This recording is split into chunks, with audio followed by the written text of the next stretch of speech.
Alguém perguntasse hoje, quando surgiu a Eucaristia?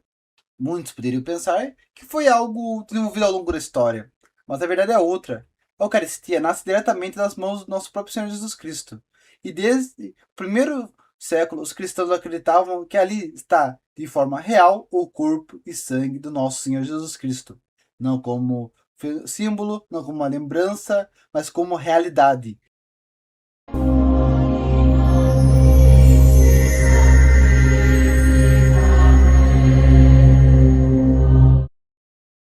E é isso que vamos falar hoje, porque não é uma invenção posterior, é a fé contínua da igreja desde os apóstolos até hoje. Ou seja, como hoje é a Quinta-feira Santa, dia 2/4/2026, vamos comentar sobre isso, como o primeiro dia do Tríduo Pascal, onde hoje é a missa da instituição da Eucaristia. Vamos entendendo o que é a Eucaristia, não apenas pelo nome, mas pelo seu verdadeiro significado. Vamos entender a essência, que é a Eucaristia como o corpo e o sangue de Cristo, o centro da vida cristã. Em seguida, vamos ver sua origem nas próprias Escrituras, instituição da Eucaristia, quando Cristo, na última ceia, entrega o pão e o vinho, dizendo: Isto é meu corpo, isto é meu sangue. Então, avançando ainda mais, vamos olhar para a história. A Eucaristia na igreja primitiva, onde podemos começar pelo Didaquê, que é desde o primeiro século, onde mostra a prática e o profundo respeito pela Eucaristia. Depois vamos para o Santo Inácio de Antioquia, no ano 107, que afirma claramente que a Eucaristia é a carne do nosso Senhor Jesus Cristo. E por fim, avançando um pouquinho mais para frente, talvez você ainda não conheça, tem muitas pessoas que talvez não conheçam, como São Gaudêncio de Brecha e Teodoro de Suécia, que continuam ensinando essa mesma realidade, falando que não símbolo, mas essa transformação real em corpo e sangue. Ou seja, dá para entender que não estamos diante de uma ideia que surgiu com o tempo, mas de uma fé que atravessa os séculos sem mudança. Por isso, ao final, nós não vamos apenas entender um conceito, mas a profundidade do que realmente acontece em cada Santa Missa. A Eucaristia, o corpo e sangue de Cristo. A Eucaristia é o sacramento no qual nosso Senhor Jesus Cristo se faz realmente presente sob a espécie de pão e vinho. Instituída na última ceia, ela é o centro da vida cristã, o maior tesouro da Igreja. E pela participação no sacrifício eucarístico de Cristo, fonte e centro de toda a vida cristã, oferece a Deus a vítima divina e a si mesma, juntamente com ela. Lumen Gentium, parágrafo 11. Sem dúvida alguma, destaca-se de origem divina o eminente mistério eucarístico. Se encontra tanto para os sacerdotes e fiéis, sendo a fonte de todas as coisas, como é acreditado na invocação do Sagrado Coração de Jesus. Eucaristia, sendo como transfiguração pela qual a natureza é inundada pela diviníssima luz e pelo brilhante mistério de Cristo encarnado e nosso Salvador, graças à obra restauradora entre Deus e os homens se fazendo presente de forma infalível e consolador no sacramento eucarístico. O que é Eucaristia?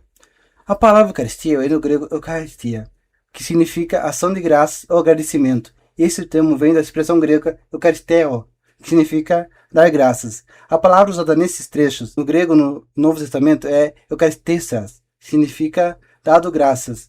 Por causa disso, desde os primeiros séculos, os cristãos passaram a chamar esse sacramento da Eucaristia, ou seja, a ação de graças, por excelência na qual Cristo se oferece a Deus a se entregar aos fiéis. No Antigo Testamento, o grego, a Septuaginta, a mesma raiz, também aparece em orações de agradecimento e louvor a Deus, mostrando que a Eucaristia está ligada à tradição bíblica de dar graças a Deus pelos seus dons, como em Salmo 106, onde dai graças ao Senhor porque Ele é bom, porque eterna é a sua misericórdia. Também tem em Salmo 50:14, Salmo 117 e Daniel 2:23, além dos livros do Novo Testamento, como Mateus 26:27, Lucas 22:19, João 6:11, João 6:51, 1 Coríntios 11:24, Filipenses 4:6, Colossenses 4:2 e 1 Timóteo 4:3-4. A instituição da Eucaristia é narrada nas Sagradas Escrituras. Na última ceia, Jesus tomou o pão e o vinho e, ao oferecê-los aos apóstolos, instituiu este sacramento. Ele estabelece um novo pacto com seus discípulos, simbolizando a redenção por meio da sua morte. Em Mateus 26:26-28, Durante a refeição, Jesus tomou o pão, benzeu-o, partiu-o e deu aos seus discípulos, dizendo: Tomai e comei, isto é meu corpo. Tomou depois o cálice, rendeu graças e deu-lhe, dizendo: Bebei deles todos, porque isto é meu sangue, o sangue da nova aliança, derramado por muitos homens em remissão dos pecados. Marcos 14, 22 e 24. Durante a refeição, Jesus tomou o pão e depois deu benzer, partiu e deu-lhe, dizendo: Tomai, isto é meu corpo. Em seguida, tomou o cálice, deu graças e o apresentou-lhe, e todos eles beberam. Disse-lhes: Isto é meu sangue, o sangue da aliança que é derramado por muitos. Lucas 22, 19 e 20. Tomou em seguida o pão e depois de ter dado graças, partiu-o, deu-lhe, dizendo: Isto é o meu corpo, que é dado por vós. Fazei isto em memória de mim. Do mesmo modo, tomou também o cálice, depois de cear, dizendo: Este cálice é a nova aliança em meu sangue, que é derramado por vós. Eucaristia na Igreja Primitiva. A Eucaristia está presente desde a Igreja Primitiva, ensinada pelos santos apóstolos que transmitiram essa doutrina aos seus discípulos até nossos dias. Eles sempre deram grande ênfase ao momento eucarístico, para que todos compreendessem que ali está verdadeiramente e literalmente o corpo e sangue de Cristo. Isto pode ser observado, por exemplo, nos escritos de Santo Inácio, bispo de Antioquia, entre outros autores. A seguir, alguns testemunhos da era patrística. De daqui, de 90 a 100 depois de Cristo, primeiro século ainda. Capítulo 9. A celebração eucarística. Celebra a Eucaristia deste modo. Digam primeiro sobre o cálice. Nós te agradecemos, Pai nosso, por causa da santa vinha do teu servo Davi, que nos revelaste por meio do seu servo Jesus, a ti a glória para sempre. Depois digam sobre o pão partido. Nós te agradecemos, Pai nosso, por causa da vida e do conhecimento que nos revelaste por meio de teu servo Jesus. A ti a glória para sempre. Do mesmo modo, como este pão partido tinha sido semeado sobre as colinas e depois recolhido para se tornar um, assim também a tua igreja seja reunida desde os confins da terra no teu reino, porque tu é a glória e o poder por meio de Jesus Cristo para sempre. Ninguém coma nem beba da Eucaristia se não tiver sido batizado em nome do Senhor, porque sobre isso o Senhor disse: Não deem as coisas santas aos cães. Capítulo 10. Agradecimento depois da Eucaristia. Depois dos saciados, agradeçam deste modo: Nós te agradecemos, Pai Santo, por teu santo nome, que fizeste habitar em nossos corações e pelo conhecimento, pela fé e imoralidade que nos revelastes por meio de teu servo Jesus. A ti a glória para sempre. Tu, Senhor Todo-Poderoso, criaste todas as coisas por causa do teu nome e destes aos homens o prazer dos alimentos e da bebida, para que te agradeçam. A nós, porém, deste uma comida e uma bebida espirituais, e uma vida eterna por meio do teu servo. E daqui, capítulo 9, versículo 1 ao 5, e o capítulo 10, do 1 ao 3. Patrícia Paulos.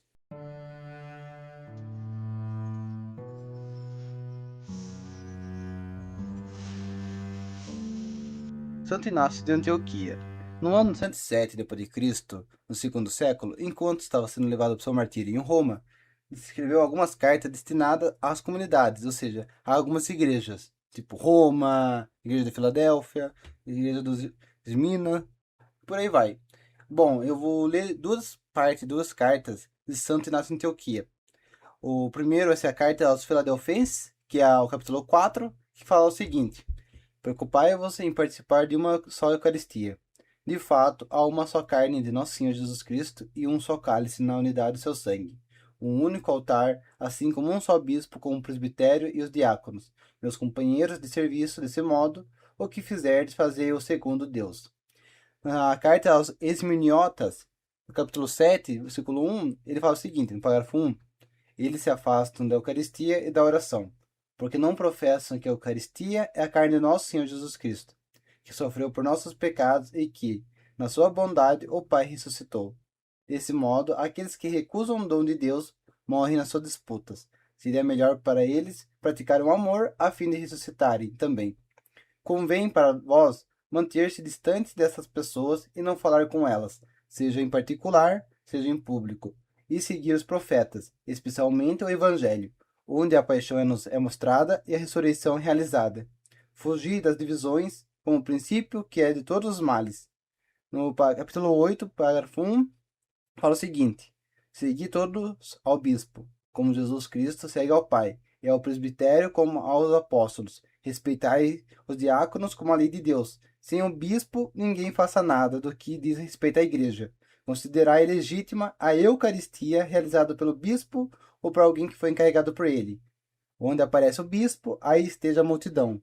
Do mesmo modo que onde está Jesus Cristo, aí está a Igreja Católica. Sem o bispo, não é permitido batizar, nem realizar o ágape. Tudo que ele aprova é também agradável a Deus, para que seja legítimo e válido tudo o que se faz.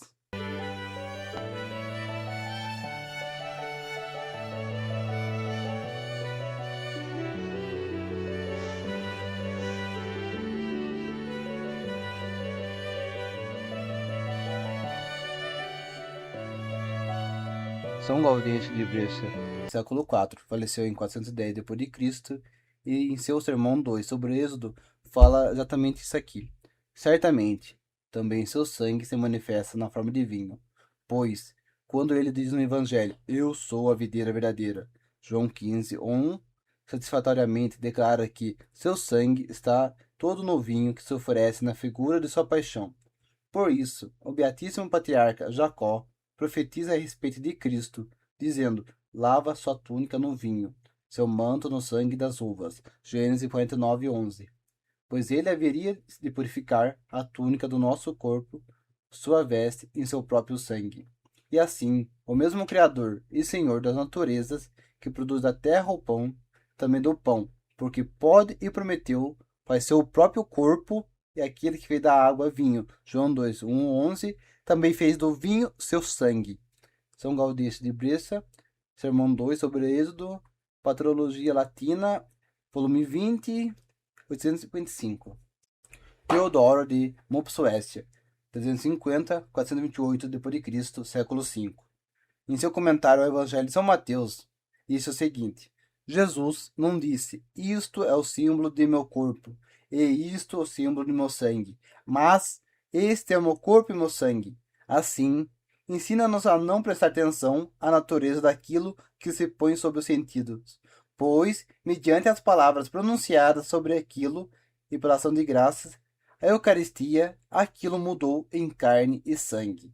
Teodoro de Suécia, comentário ao Evangelho de São Mateus, 26 e 26, Patrologia Grega 66, coluna 713.